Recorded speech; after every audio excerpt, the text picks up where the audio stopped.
ঐ কি হ'ল তোৰ কান্দিছ কিয় ৰংমন্দা আজি তোৰ কাৰণে মই মোৰ গাঁৱৰ মানুহখিনিৰ আগত মূৰ তুলি থিয় হ'ব পৰা হ'লো তই মোক আজি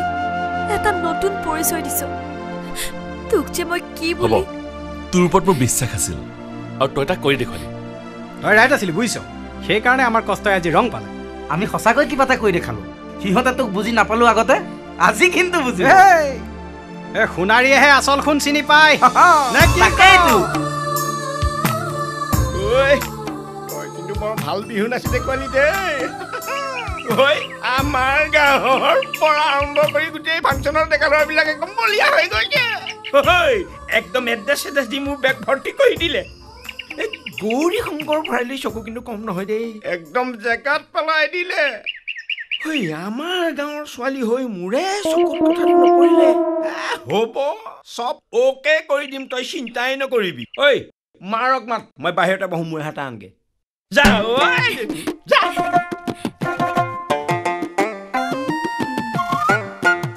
পাৰ্টিটো মালদাৰ কেনেবাকে কেছটো ফিটিং কৰিব পাৰিলেই মহয় একদম গছ গজা মানুহ এটা হৈ যাম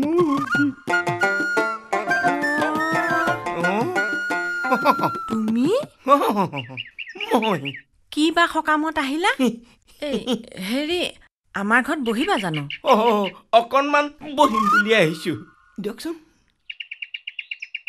মই পিছে বৰ বেছি সময় বহিব নোৱাৰো বহু খাত কেছ এটা ফিটিং কৰিবগে লাগে জানেই নহয় মই সেইবিলাককে কৰি ফুৰো মুঠতে উপযুক্ত পাত্ৰীক উপযুক্ত পাত্ৰৰ হাতত গতাই দিব লাগে ছোৱালীয়ে কিন্তু বৌ বিহু নাচি ফালি দিছে দেই এইবোৰ চব ৰং মনৰ কাৰণে হৈছে বুজিছে নহ'লে জানাই দেখোন সেইদিনাখন কথা কাৰণে নামঘৰত ওলাইছিল নহয় এইবিলাক বাদ দিয়ক মুঠ কথা হ'ল মিতিৰ ওলাইছে মিতিৰ বুজা নাই কেলেই সেইদিনাখন ফাংচনত যে এই প্ৰাইজ দিয়া মানুহজন ভৰালি তেখেতৰ ল'ৰা নবৌ মাক বাপেক আৰু ল'ৰাটো ঘৰত আৰু বেলেগ প্ৰাণী নাই চাকৰে নাকৰে গোটেই ঘৰ একেবাৰে উভৈ নদী হৈ আছে একোৱেই কুটাই গছ নকৰিলেই হয় মুঠতে নবৌ সেইখন ঘৰলৈ তাইক যদি দিব পৰা যায় নহয় তাই একেবাৰে সোণৰ চৰুতহে হাত দিবগৈ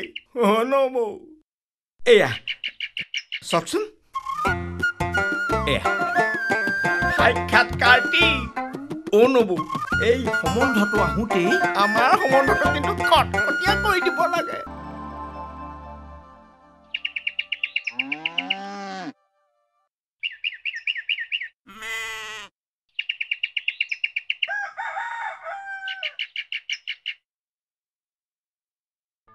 মোৰ বিষয়ে গাঁৱৰ মানুহবোৰৰ মুখত বুবু বাবা চলিয়ে থাকে সেইবোৰ শুনিও আপুনি আচলতে মই যিটো পৰিৱেশত ডাঙৰ দীঘল হৈছো আমাৰ ঘৰৰ মানুহবিলাকে এইবিলাক কথাত অকণো বিশ্বাস নকৰে আৰু মা দেউতাৰ কথাত আজিলৈকে মই অবাধ্য হোৱা নাই তথাপিও যিহেতু বিয়া বাৰুৰ কথাটো আৰু যিজনী ছোৱালীৰ লগত মই গোটেই জীৱন পাৰ কৰিম তাইক এবাৰ লগ পাব বিচাৰিছো কিয় জানা মোৰ মনতো এজনী ছোৱালীৰ প্ৰতিচ্ছবি মই আঁকি থৈছো আৰু তাইৰ সৈতে তোমাৰ মিল আছেনে নাই সেই সন্দেহটো দূৰ কৰিবলৈহে তোমাৰ ওচৰলৈ আহিছে